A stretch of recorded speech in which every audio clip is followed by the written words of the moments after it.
We all know what happens when we rely on the government too much. It gets authoritarian and we get weak.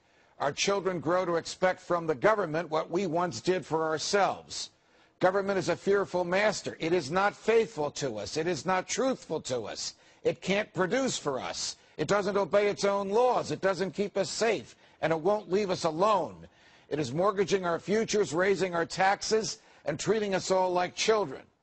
There are few who believe in this and fight for this and who uncover all of this with the passion and zeal of my next guest.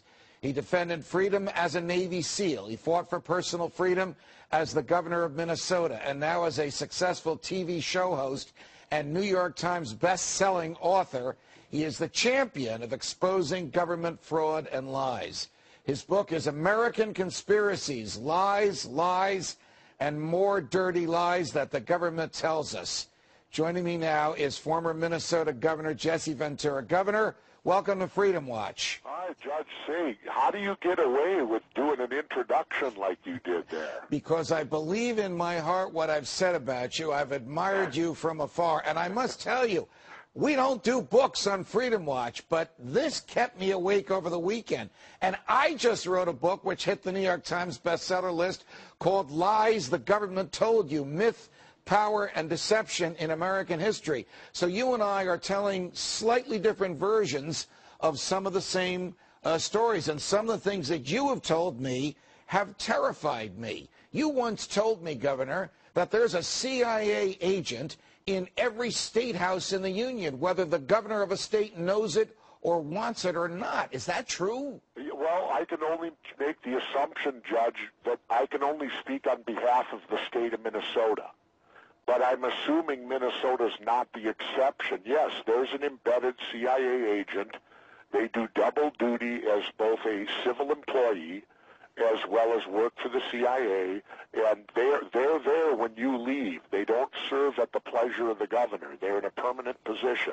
And were you led to believe, Governor, that if you ridded the Minnesota State House of this person, he or she would be replaced by someone and you wouldn't even know who that person was? Well, I don't know. There was a change because the original one that only myself and my chief of staff apparently were allowed to know. Now, I won't say who it is, Judge, because then you'll end up like Scooter Libby in jail. Well, although he never went to jail, but you could very well end up in jail. But all I'm stating is that there is an agent in Minnesota state government at a civil level that serves two masters, I assume, working for state government as well as working for the Central Intelligence Agency. And, you know, their mission statement says they're not to be operational inside of the United States. And the federal law prohibits them from being operational inside the United States. Were they operational inside the United States on November 22nd, 1963 in Dallas, Texas? I certainly think they were. I believe in all the evidence.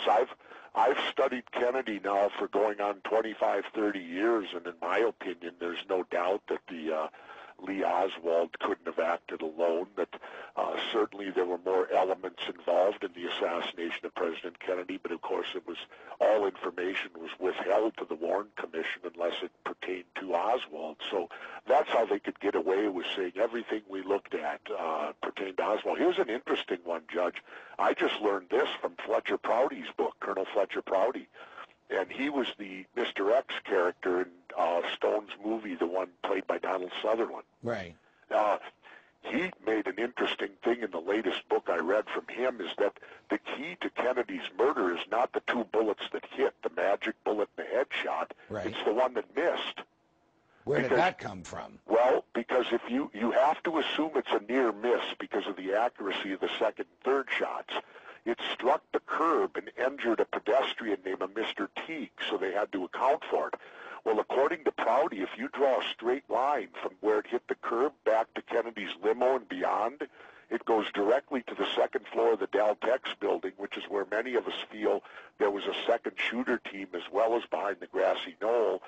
Then if you take a straight line and go from where it hit the curb up to Oswald's shooting nest, right, it's 22 feet high and 33 feet wide. Wow. You know what intrigues me so much about the Kennedy assassination? It's not so much what you've said, and I think you've articulated a more accurate version of history than the one we've believed.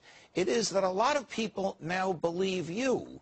A lot of people take it for granted that the CIA must have been involved, something that would have been anathema, almost treasonous, to have articulated in the days and weeks and months and even years immediately following his assassination. Well, Judge, if people don't look at Operation Northwoods, which was discovered when they opened up the archives after Stone's movie, Operation Northwoods didn't directly deal with the Kennedy, but it was an operation that the Joint Chiefs presented to John Kennedy as an option on Cuba. Right. Now, this is treason. They presented him the option that the CIA and our military would attack certain U.S. cities, make it look like the Cubans did it, right, so that it would create an uproar and support an invasion of Cuba. Right. Isn't that treason? Absolutely, it would have been treason had it happened. Well, I think it's treason to suggest it. But I have at least one colleague in the